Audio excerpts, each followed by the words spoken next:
Terima kasih Bapak Ibu telah menyaksikan tutorial ini. Sebelum lanjut, silakan Bapak Ibu untuk melakukan subscribe channel ini, dikarenakan nanti Bapak Ibu supaya tidak ketinggalan informasi-informasi mengenai tutorial OCS selanjutnya, Bapak Ibu. Jadi ketika Bapak Ibu melakukan subscribe dari channel ini, maka apabila saya mengupload dari tutorial-tutorial mengenai OCS ataupun tutorial lainnya, maka Bapak dan Ibu akan langsung mendapatkan pemberitahuan seperti itu.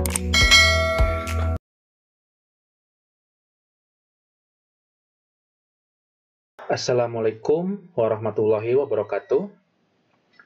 Selamat pagi, salam sejahtera bagi kita semua. Pada kesempatan kali ini saya akan memberikan sebuah tutorial bagaimana caranya seorang reviewer mereview artikel yang sudah dikirimkan oleh editor atau oleh jurnal manager. Saya akan masuk dengan menggunakan akun salah satu reviewer.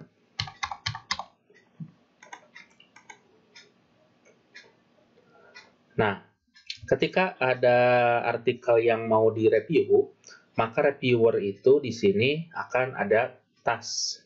Tasknya satu berarti permintaan untuk mereview itu hanya satu.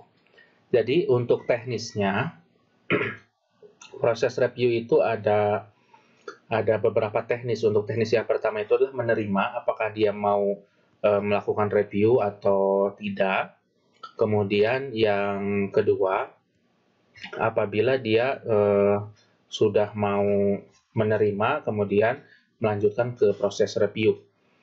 Nah, pada kesempatan kali ini, contohnya kemudian dibuka.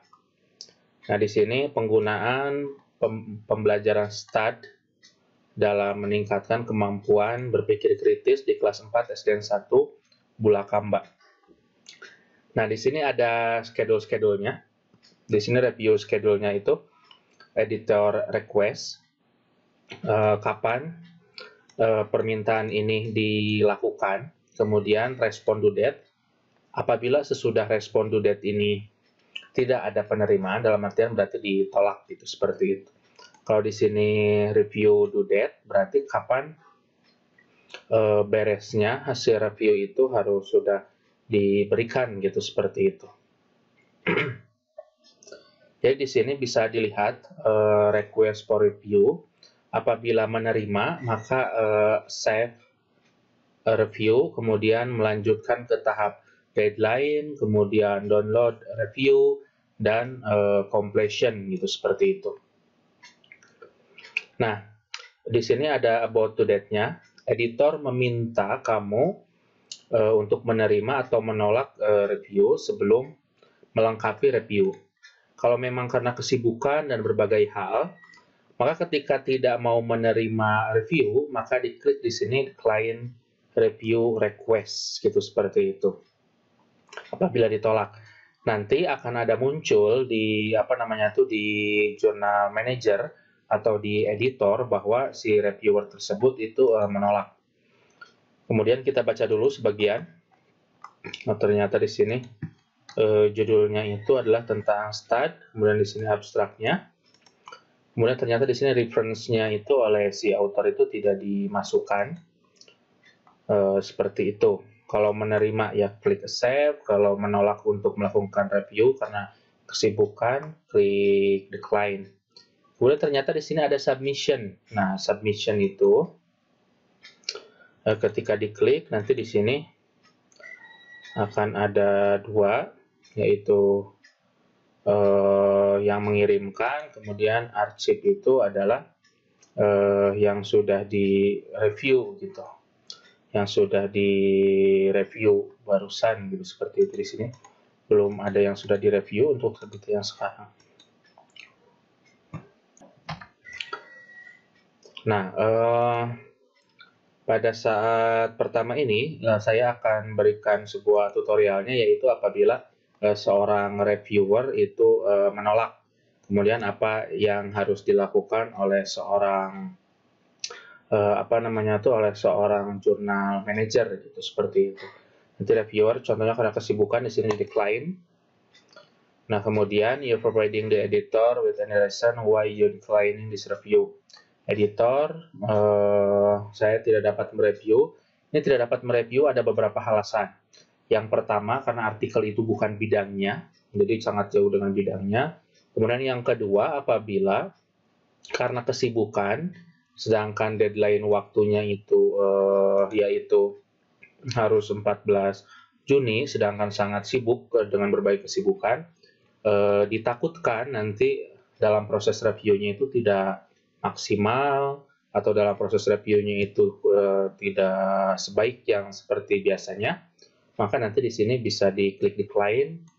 Kemudian di sini alasannya seperti itu bagaimana, kemudian diklik decline review request. Nah, ketika sudah di decline, nanti ini akan ada laporan ke editor bahwa review ini telah ditolak gitu ya, seperti itu. Jadi nanti akan ada laporan ke editor gitu, seperti itu. Nah, kemudian di sini sudah tidak ada yang tadi review pending.